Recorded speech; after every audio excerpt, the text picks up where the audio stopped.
Justin Trudeau's biggest attack on us and free speech and you ever. It's his single largest piece of internet censorship legislation.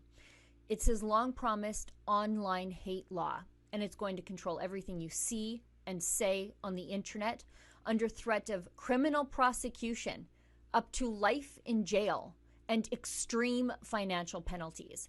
It's called Bill C-63, and the Liberals have turned it into a poison pill law because while it censors everyday Canadians, right in the middle of it, the Liberals have shoehorned in online child safety protections. So the Liberals will now argue if you don't allow them to censor everybody on the internet, you don't care about protecting exploited children.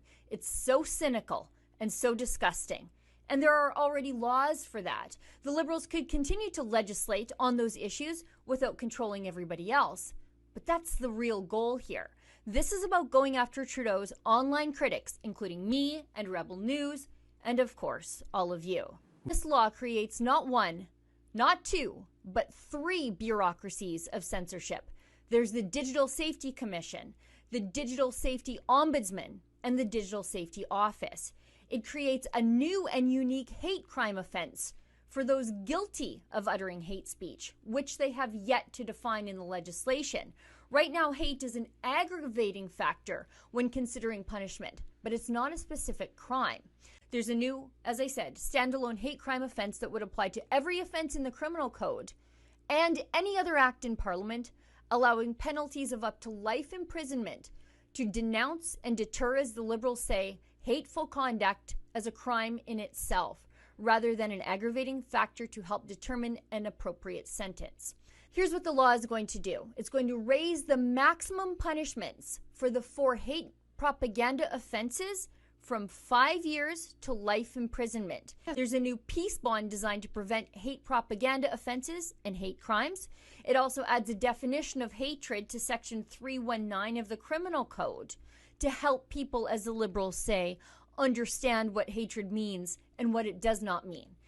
But so far, they haven't defined it.